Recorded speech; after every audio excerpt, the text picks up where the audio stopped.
So, you own a janitorial business in California and you're thinking about selling? You are in exactly the right place. We are about to walk through the essential due diligence checklist. This is the roadmap that can make or break your sale. Seriously, it's that important. Let's dive in. And why does this prep work matter so much? Well, get this. A staggering 50% of all business sales just fail. That's right, half of them fall apart, usually because the owner missed a few crucial steps along the way. Our whole goal here is to make sure you land in the successful half. Okay, so what is this due diligence thing anyway? The easiest way to think about it is like a total health checkup for your company. Before a buyer is going to write you that massive check, they're going to act like a doctor, examining every single part of your business to make sure it's as healthy and valuable as you claim it is. To break this all down, we've organized this guide into 5 key areas. First, we'll talk about getting your house in order. Then, proving your value, protecting your operations, and finally, crossing that finish line. And we'll wrap it all up with the single most important lesson to take away from all this. All right, first up, getting your house in order. This is all about the foundational stuff, the legal and compliance paperwork. And believe me, this is the very first place a buyer is going to look to see if your business is legit and built on solid ground. Now, this might seem like really basic paperwork, right?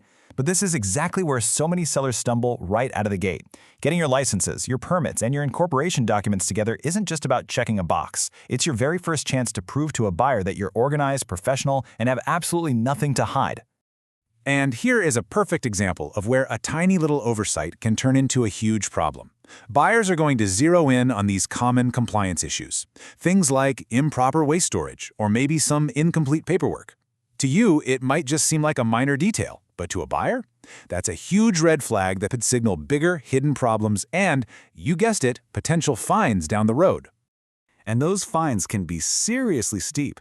I mean, just failing to comply with California's Cleaning Product Right to Know Act can cost you up to $2,500 per violation.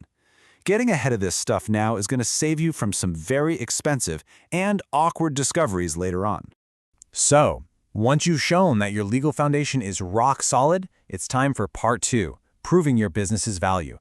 This is where you show them it's not just about playing by the rules. It's about running a profitable, stable investment that they'd be crazy to pass up. A huge part of this is proving you understand your major obligations, like your property lease. For instance, do you have a triple net lease, where you're the one paying for taxes, insurance, and maintenance? Or is it a full-service gross lease, where the landlord covers all that? Knowing these details inside and out shows a buyer you have a tight grip on your costs, and it leaves no room for any nasty surprises.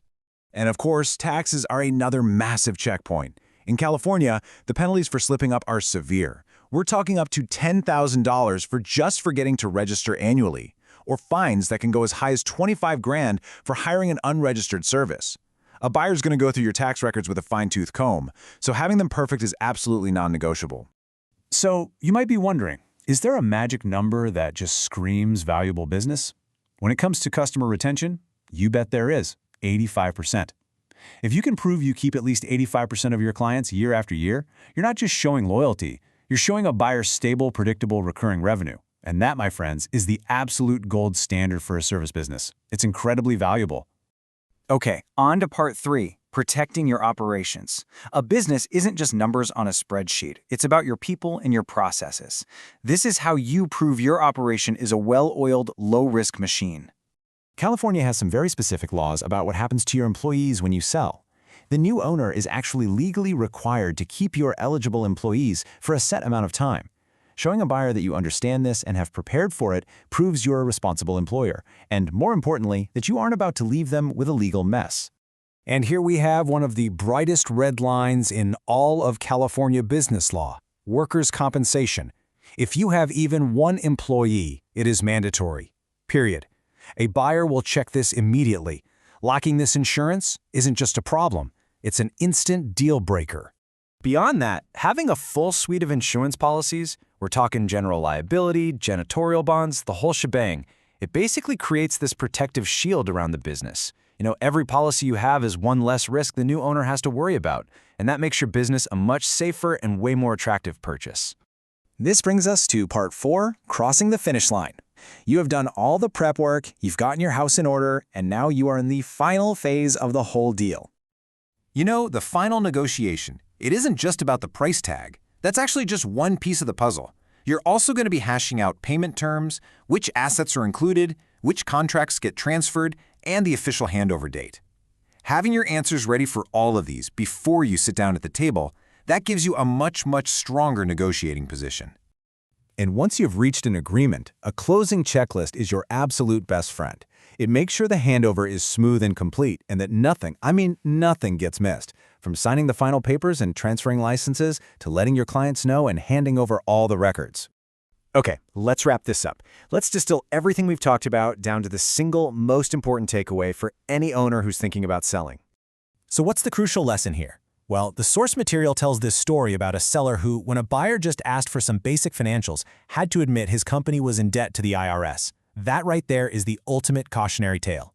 Due diligence will find everything. Being unprepared doesn't hide your problems, it just kills your deal. So, this all brings us to the final, critical question you have to ask yourself. Is your business, right now, today, operating at the absolute top of its game? Because the real secret to a successful sale tomorrow is running a sale-ready business today.